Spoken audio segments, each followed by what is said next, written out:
Today I'm going to show you how to use a soil blocker. These are mainly used in England, I believe, but they're catching on in popularity in the United States. And basically they allow you to make little squares of soil to plant your seeds in without having to use trays or little pots or peat pots. And this is what they look like. Very simple kind of metal contraption. And there are 4 squares on the bottom of this one. I bought this at Peaceful Valley online. It runs about $40, but it's a good investment because I'll use it year after year. Basically what you want to use to fill it is a soilless mixture, and what I have in my bucket here is a commercially prepared soilless mixture. It's made by Jiffy.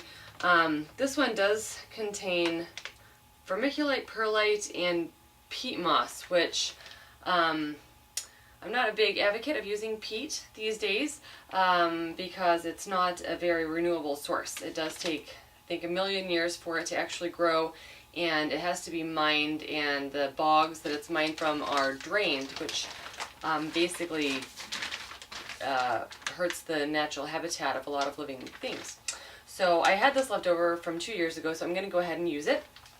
You can also make your own, and to make your own you can buy vermiculite just by itself, and you can also buy perlite by itself, and instead of peat moss what you can use is coconut fiber, which is called coir, and this is made by Cocotech, and it comes in a brick, and you open this package up and break it up, and basically you want to put 1/3 each, 1/3 vermiculite, 1/3 perlite, and 1/3 coir in your bucket. And what you want to do is add water. And for the Jiffy mix, I used the whole bag, and I used I'd say about a gallon of water to start with, and I poured that in, and you want to let it set for about 30 minutes just so the water gets absorbed into the fibers and into the soil. And so I've let it set in this bucket here for a little bit.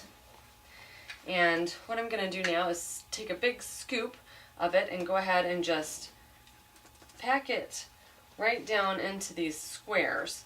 And inside of this soil blocker and the squares are little plastic, they look kind of round, ovalish, and they make indentions in the top of the square, on the top of your cube, so that you can easily put your seed into it.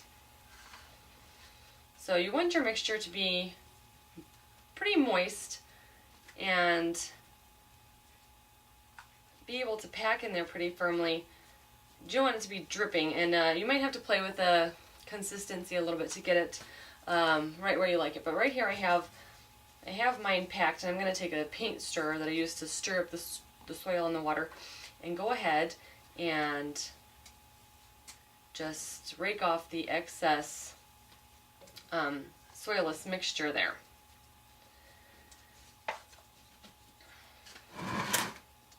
And now what I'm going to do is I'm going to punch these out, and you just squeeze like so, and it just punches those little guys right out of there, and it makes perfect cubes. And I'll pick one up and show you. They're a little bit, you have to be a little bit careful with them, but this is perfect. This is what they look like. You can see that. Just a nice cube with a little indentation right in the top of it. And that is how you use a soil blocker. Once you've got your soil blocks made, you can put them in a pan with water or a tray and put water underneath. I'm using a capillary matting, which absorbs water. If you look down at the end there's 2 pans of water, and there are wicks that go into each pan, and they absorb the water, and the water stays in the mat, and it helps the soil blocks self-water. So I've placed my soil blocks in nice neat rows, and I have dome covers that I can reuse each year to put over the soil blocks until the seeds sprout, and this will help keep warmth in, and it helps in germination. But really easy to use, and it'll save you a lot of money over the years, and you can just put these puppies right into the ground when this a plant is started and the roots are grown in there and it's time to put them out, you just dig a hole and you put them right in. Another nice thing about them is whenever your seedlings start, it's self-pruning. So when the roots reach the outside, if there's nowhere for them to go, they just stop. So it builds a really, really strong root system within the block, and it becomes really sturdy. And so when you plant it in the ground, it has an even better chance of living because of its strong root system. So that is using a soil blocker 101.